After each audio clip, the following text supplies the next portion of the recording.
Herkese merhabalar, Güzelse'ye hoş geldiniz. Bugün gömlek kalıbımızla ilgili son aşamamızı çalışacağız. Bu aşamamızda kalıbımızı rahatlatmak adına bazı işlemler yapıp gömleklerde arkadan öne dönüşün nasıl verildiğini göreceğiz. Arkadaşlar bu videodaki işlemleri kalıbınızda yapmak zorunda değilsiniz.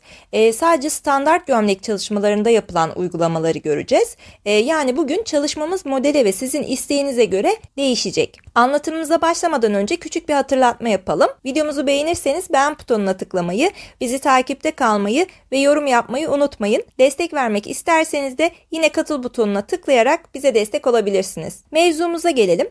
Bu uygulamaları yapabilmemiz için tabii ki ilk olarak gömlek kalıbımızın ön ve arka beden kopyalarını alıyoruz.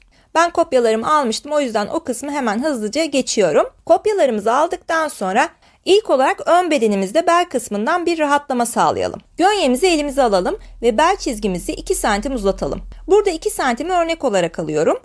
Siz daha az bir payla ya da daha fazla bir payla çalışabilirsiniz.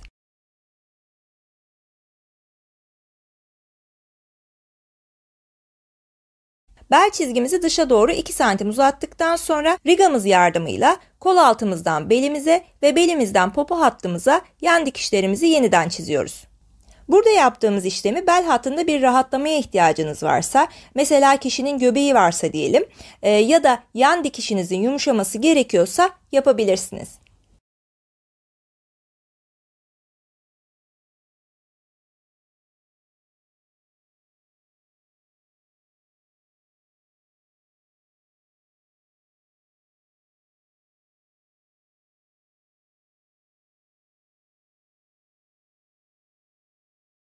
Gömleğimizin bel hattını rahatlattıktan sonra etek ucuna geçelim.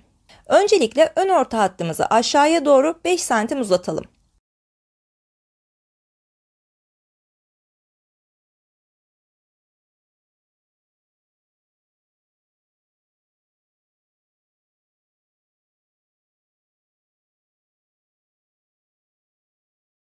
Sonrasında gönyemizi etek ucu çizgimize, popo hattı çizgimize birebir yerleştirerek paralel bir şekilde uzattığımız ön orta hattımızdan içeriye doğru geçiş verelim. Geçişi çok fazla uzatmamıza gerek yok. 3-4 santimlik bir çizgi yeterli olacaktır. Daha sonra da rigamızı elimize alalım ve bu geçişi gömleğimizin yan dikiş ucuyla birleştirelim. Yavaş yavaş rigamızı kaydıra kaydıra yol alalım. Burada önemli olan ön ortadan bir miktar düz gitmek. Birazcık düz gidelim ki ön ortada sivrilik olmasın. Ben burada 5 santimlik bir iniş verdim. Bu ölçü size göre değişecek bir ölçü. Siz isterseniz 3-4 santim gibi ya da 7-8 santim gibi de alabilirsiniz. Arkadaşlar bu uygulama hem modelsel bir uygulama olarak kullanılabilir hem de ön bedende göğüs kaldırma payına ihtiyacınız varsa onu da karşılayacaktır.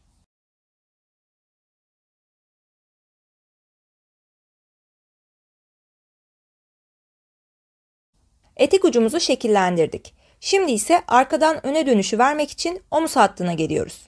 Gönyemizi 2 santimden omuz hattımıza birebir yerleştiriyoruz. Ve ön dönüşü sağlayacak 2 santimlik çizgimizi çekiyoruz.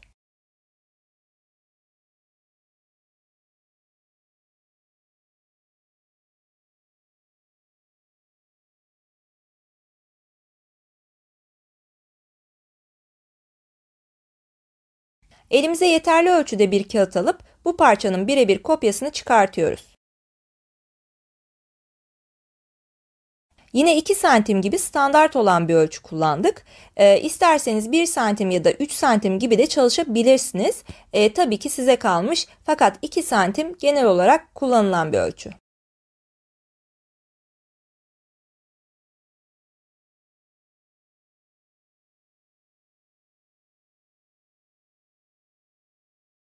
Üst çizgiye bir de işaret koydum arka bedene yapıştırırken kafam karışmasın diye.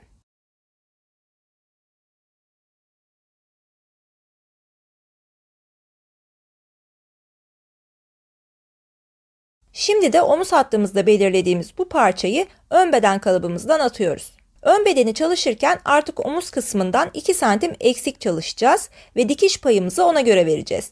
Çünkü kopyasını aldığımız parça artık arka bedene ait. Evet, böylece ön bedenimizde yapacağımız işlemleri tamamlamış olduk. Arka bedenimize geliyoruz. Ön bedendeki gibi arka belimizde de 2 santim çıkış sağlayıp yan geçişlerimizi veriyoruz.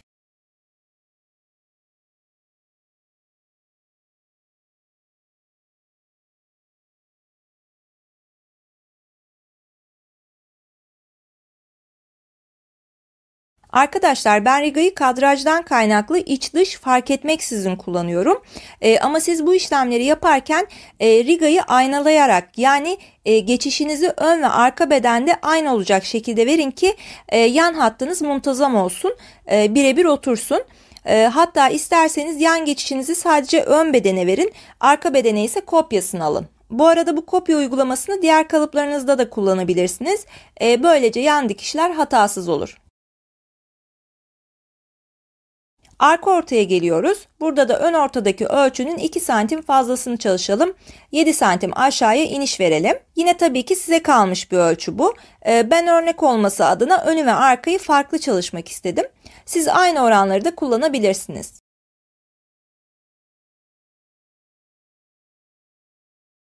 Yine bir miktar dik geçiş verip rigamız yardımıyla yan dikişe ulaşıyoruz.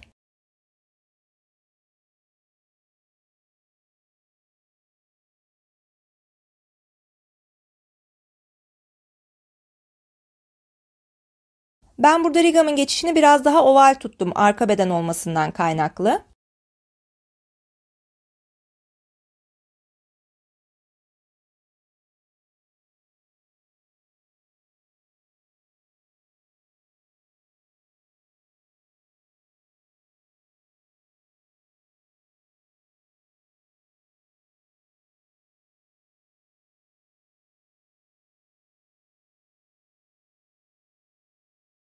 Etek ucumuzu tamamladığımıza göre omuz ayrıntımıza gelelim. Ön bedenden çıkardığımız omuz parçamızın kopyasını elimize alalım. Biliyorsunuz bu parçayı arka bedenimiz ile birleştirmemiz gerekiyor. Hatırlarsanız arka omuz ile birleştireceğimiz kısma küçük bir işaret atmıştık. İşaret attığımız hat bizim ön omzumuzun ve arka omzumuzun dikiş hattı olan kısım. O nedenle arka bedenimizin omuz hattı ile ön bedenimizin omuz hattı olan çizgiyi birbiriyle birebir öpüştürerek omuz parçamızı arka beden kalıbımızın devamı olarak yapıştırıyoruz. Yapıştırmayı yaparken dikkatli olalım, kayma yapmasın.